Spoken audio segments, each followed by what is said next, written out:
आज मुझे पापा की बहुत याद आ रही है। काश कि वो होते तो मुझे किसी बात के लिए इतना नहीं सोचना पड़ता और हर चीज कितनी आसान हो जाती ना। अब आपसे कैसे कहूँ माँ, समझ में नहीं आ रहा। सीमा फोन पर अपनी माँ बीना जी से कहती है। बीना जी बोली, अरे बेटा, माँ से कहने में इतना क्या संकोच, कहो ना क्या कहना चाहती हो।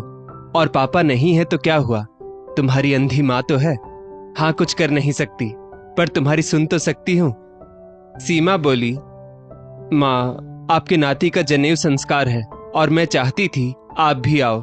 आपके दामाद जी भी ऑफिस की तरफ से बाहर गए हैं और जनेऊ के एक दिन पहले ही लौटेंगे, तो आपको लाने भी नहीं आ पाएंगे। अचानक ही ये सब प्रोग्राम बन गया, वरना हम रांची आकर आपको ले जाते। माँ, अगर संजय भैया कोई व्यवस्था कर देते तो आप एक बार उनसे पूछ कर देखिएगा, फिर फोन करती हूँ। ये कहकर सीमा ने फोन रख दिया। बेटी की बात सुनकर बीना जी बड़ी असमंजस में पड़ गई। वो अपने पति कैलाश बाबू की फोटो को टटोलते हुए उनसे बातें करने लगी। आप मुझ पर सारी जिम्मेदारी छोड़कर क्यों चले गए? अब आप ही बताइए, मैं क्या करूं? अगर नहीं गई तो बेटी को उसके ससुराल वालों के ताने सुनने पड़ेंगे। जानती हूं मायका माँ से होता है, पर अब उसकी ये माँ तन मन और धन हर चीज से लाचार हो गई है। अब आपकी बेटी के ससुराल कैसे जाऊं? कुछ तो बताइए, क्योंकि इतना लंबा सफर अब मेरे लिए बहुत मुश्किल है। इतना कहते कहते बीना जी फूट फूट कर रोने लगी और वहीं बैठ गई। दरअसल कुछ महीने पहले ही बीना जी की आंखों की रोशनी चली गई और ऊपर से मधुमेह की बीमारी ने तो उनकी आंखों की नसें भी सुखा दी थी। बेटे संजय ने उनका इलाज शहर के अस्पताल में करवाया, पर आंखों की रोशनी वापस ना आ सकी। 11 साल पहले पति और फिर अचानक बहू की मौत के बाद पूरे घर और पोते पोती को संभालने की जिम्मेदारी उनके ही कंधों पर आ गई थी। और फिर ये अंधेरा। संजय अपने कारोबार में इतना व्यस्त रहता था कि उसे कई कई दिन घर आने की फुर्सत तक नहीं मिलती थी। यही सब सोचते सोचते बीना जी परेशान बैठी थी। तभी उनकी 15 साल की पोती प्रिया बोली, दादी आप इतना परेशान क्यों लग रही हैं? बुआ ने बस बुलाया ही तो है, तो पापा को बता दो। बीना जी बोली, कैसे बता दूं बेटा, तुम्हारे पापा को फुर्सत कहाँ मिलती है। ऐसे में उससे कैसे कहूं कि मुझे बेटी के ससुराल जाना है, और वैसे भी वहां जाने के लिए कितना कुछ जुटाना होगा। नाती के लिए सोने की चेन लेनी होगी, बेटी जमाई और उनके पूरे परिवार के लिए कपड़े फल मिठाई इतनी दूर से ले जाना कितना मुश्किल होगा। तो सोचती हूँ अगर गई तो उसको पैसे ही दे दूंगी। प्रिया बोली, तो दादी एक लिस्ट बना लो और पापा को दे देना, वो सब ले आएंगे। बीना जी बोली, हाँ बिटिया, बता तो दूं संजय को, पर वो बेचारा अपने बिजनेस में हो रहे नुकसान से पहले ही परेशान है। उससे पैसों के लिए नहीं कहूंगी। सोच रही हूँ मेरे कुछ जेवर, कुछ जोड़े हुए पैसे हैं ना, वो कब काम आएंगे। आज तुम्हारे दादाजी होते तो मैं क्यों इतनी चिंता करती, वो सब इंतजाम कर देते। ये कहते कहते वो उदास होकर बैठ गई। प्रिया ने हिम्मत दिखाई और बोली, दादी आप चिंता मत कीजिए, मैं और गुड्डू हम दोनों आपके साथ चलेंगे। तो मैं ऐसा करती हूँ, पापा को बता देती हूँ, वो टिकट कर देंगे और मैं जाने की तैयारी शुरू करती हूँ। बीना जी बोली, जरा रुक जा बेटा, ऐसा कर तू जरा अपनी बड़ी बुआ रीमा को फोन तो लगा, उससे बात करती हूँ। प्रिया ने फोन लगा कर दिया। बीना जी ने रीमा को अपने साथ ले जाने को कहा तो उसने अपनी व्यस्तता दिखाते हुए कहा, माँ हम तो गांव जा रहे हैं, महीने भर पहले ही टिकट कटवा चुके हैं, तो हमारा तो जाना नहीं हो पाएगा। और माँ आप भी क्यों जा रही हैं? अगर रास्ते में कुछ हो गया तो आपको तो मुश्किल हो जाएगी। मेरी मानो तो आप भी मत जाओ। बीना जी बोली, अरे बेटा कुछ होना होगा तो कहीं भी कभी भी हो सकता है। तुम भी नहीं जा रही हो और मैं भी नहीं जाऊंगी तो लोग क्या कहेंगे बेटा। मायके से कोई नहीं जाएगा तो उसका मन नहीं टूट जाएगा। आज तेरे पापा होते या भाई के पास समय होता तो वो जरूर जाते, और तुम्हें भी तो बुलाया ही है उसने। पर पहले तुम अपना ससुराल देखो, उन्हें नाराज मत करो। तभी प्रिया ने बीना जी के हाथों से फोन लिया और बोली, बड़ी बुआ आप चिंता मत करो, मैं दादी को आराम से ले जाऊंगी, फिर छोटी बुआ और फूफा जी हमें स्टेशन लेने तो आएंगे ही। रीमा बोली, प्रिया क्या तुम भी माँ के साथ जा रही हो? प्रिया बोली, हाँ बुआ जी, मैं और गुड्डू दोनों जा रहे हैं। पोती पोता बीना जी के साथ जाने के लिए बहुत उत्साहित थे। बीना जी के मन में डर तो था बच्चों के साथ जाने में कि कैसे संभालेंगी वो उन्हें, जब उन्हें खुद ही हर कदम पर सहारे की जरूरत है। वो दिन भी आ गया जब पूरी तैयारी के साथ बीना जी अपनी छड़ी पकड़े, आंखों पर काला चश्मा लगाए, अपने पोते पोती के साथ रांची से दिल्ली जाने वाली ट्रेन में बैठ गई।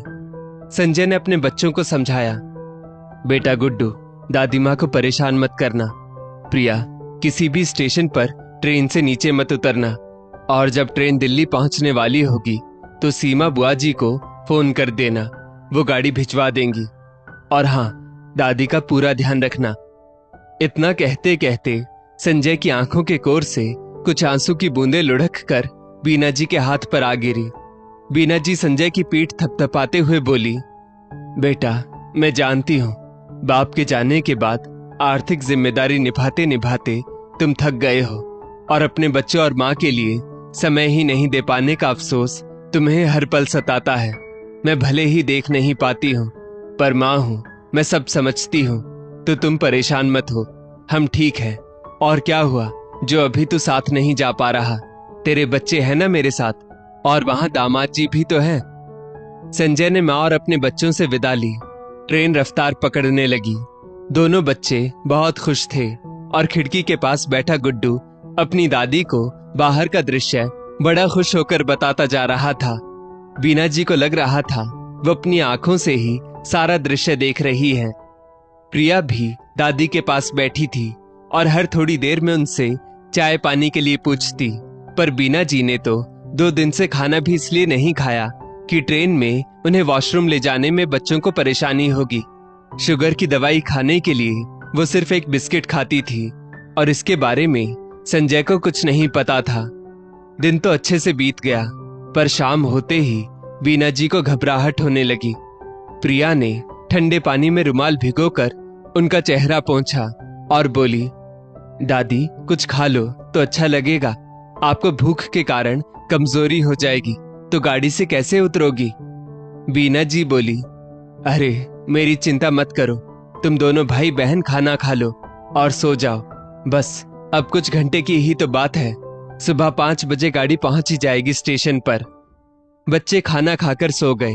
बीना जी ने बहुत कोशिश की, पर उन्हें नींद नहीं आ रही थी। उनके जीवन में कुछ सालों से ऐसा अंधेरा छा गया था कि दिन रात एक समान ही था उनके लिए।